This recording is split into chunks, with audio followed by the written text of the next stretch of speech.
జ్యోతిష్య సందేశాలు సమాధానాల సిరీస్కి స్వాగతం. హిందూ పంచాంగంలో తిథి అనేది చంద్రుడు, సూర్యునికి సంబంధించి 12 డిగ్రీలు కదిలినప్పుడు ఏర్పడే కాలాన్ని సూచిస్తుంది. ఒక చాంద్రమాసంలో మొత్తం 30 తిథులు ఉంటాయి. ప్రతి తిథికి ఒక ప్రత్యేక శక్తి, ఆధ్యాత్మిక ప్రాముఖ్యత మరియు ఫలితం ఉంటుందని జ్యోతిష్య శాస్త్రం చెబుతుంది. పాడ్యమి లేదా ప్రతిపద కొత్త ప్రారంభాలకు సంకేతం. ఉదయం ముఖ్యమైన పనులు ప్రారంభించడం మంచిది కాదు. తిథి అర్ధభాగం దాటిన తరువాత ప్రారంభించిన పనులు విజయవంతమవుతాయని విశ్వాసం.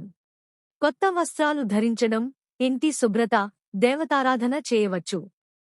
విదియ లేదా ద్వితీయ స్నేహం, కుటుంబ బంధాలు బలపడే తిథి. వ్యాపారాలు, ఒప్పందాలు, ప్రయాణాలు ప్రారంభించడానికి అనుకూలం. ఆర్థిక విషయాలలో పురోగతి కలుగుతుందని నమ్మకం. తదియ లేదా తృతీయ ఐశ్వర్యం, సంపదకు ప్రతీక. విద్య, కళలు, కొత్త వ్యాపారాలు, శుభకార్యాలకు అత్యంత అనుకూలమైన రోజు. దేవీ ఆరాధనకు కూడా మంచి తిథి. చవితి లేదా చతుర్థి విఘ్నాలను తొలగించే శ్రీ గణేశుని తిథి. ఉదయం కంటే మధ్యాహ్నం తరువాత పనులు ప్రారంభించడం మంచిది.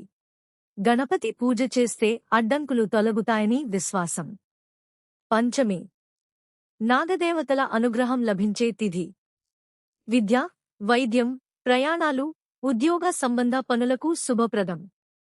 ధనలాభం, కుటుంబ సౌఖ్యం కలుగుతాయని చెబుతారు. షష్ఠి శ్రీ సుబ్రహ్మణ్య స్వామికి ప్రీతికరమైన తిథి. శత్రు విజయం, ధైర్యం, ఆరోగ్యానికి అనుకూలమైన రోజు. రాత్రి సమయంలో ప్రారంభించే పనులు మంచివని భావిస్తారు. సప్తమి సూర్య భగవానునికి అంకితమైన పవిత్ర తిథి. ఆరోగ్యం, ఉద్యోగం, వ్యాపారం, ప్రయాణాలు, గృహప్రవేశం వంటి పనులకు అనుకూలం. సూర్యారాధన విశేష ఫలితాన్ని ఇస్తుంది. అష్టమి దుర్గాదేవి ఆరాధనకు అత్యంత పవిత్రమైన రోజు. సాధారణ శుభకార్యాలు చేయకుండా ఉండటం మంచిదని సంప్రదాయం. ఉపాసన, జపం, హోమం వంటి ఆధ్యాత్మిక కార్యక్రమాలకు అనుకూలం. నవమి శక్తి ఆరాధనకు పవిత్రమైన తిథి. వివాహం, గృహప్రవేశం వంటి శుభకార్యాలు సాధారణంగా నివారిస్తారు. దుర్గామాత పూజ విశేష ఫలితాన్ని ఇస్తుంది. దశమి విజయానికి ప్రతీక. కొత్త ఉద్యోగం, వ్యాపారం, విద్య ప్రారంభం, ప్రయాణాలు, ఒప్పందాలకు ఉత్తమ తిథి. విజయదశమి రోజున ప్రారంభించిన పనులు సఫలమవుతాయని విశ్వాసం. ఏకాదశి శ్రీ మహావిష్ణువుకు అత్యంత ప్రీతికరమైన తిథి. ఉపవాసం, విష్ణు నామస్మరణ, దానం చేస్తే పాపక్షయం కలుగుతుందని పురాణాలు చెబుతున్నాయి. ఆధ్యాత్మిక అభివృద్ధికి ఉత్తమ రోజు.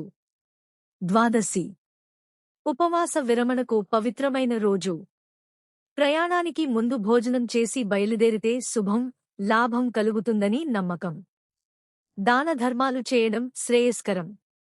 త్రయోదశి పరమశివునికి ప్రీతికరమైన తిథి.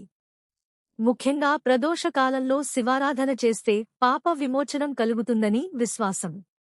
అన్ని శుభకార్యాలకు విజయాన్ని ప్రసాదిస్తుంది. చతుర్దశి శివారాధనకు అత్యంత పవిత్రమైన రోజు. సాధారణ శుభకార్యాలు నివారించడం మంచిది. మహాశివరాత్రి ఈ తిథినే వస్తుంది. పౌర్ణమి చంద్రుడు సంపూర్ణ కళలతో ప్రకాశించే రోజు. లక్ష్మి, సత్యనారాయణ స్వామి పూజలు, దానం, జపం, వ్రతాలకు అత్యంత శుభప్రదం. అన్ని శుభకార్యాలకు అనుకూలమైన తిథిగా భావిస్తారు. అమావాస్య పితృదేవతలకు అంకితమైన పవిత్రమైన రోజు. శ్రాద్ధం, తర్పణం, పితృ పూజలు చేయడానికి అత్యంత అనుకూలం. సాధారణ శుభకార్యాలు చేయకుండా ఉండటం సంప్రదాయం. ఈ రోజు చేసిన దానధర్మాలకు విశేష పుణ్యఫలం లభిస్తుందని విశ్వాసం. ఈ వీడియో నచ్చితే లైక్ చేయండి, షేర్ చేయండి.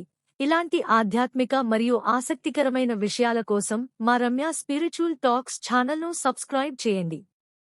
మీ అభిప్రాయాన్ని కామెంట్ రూపంలో తెలియజేయండి.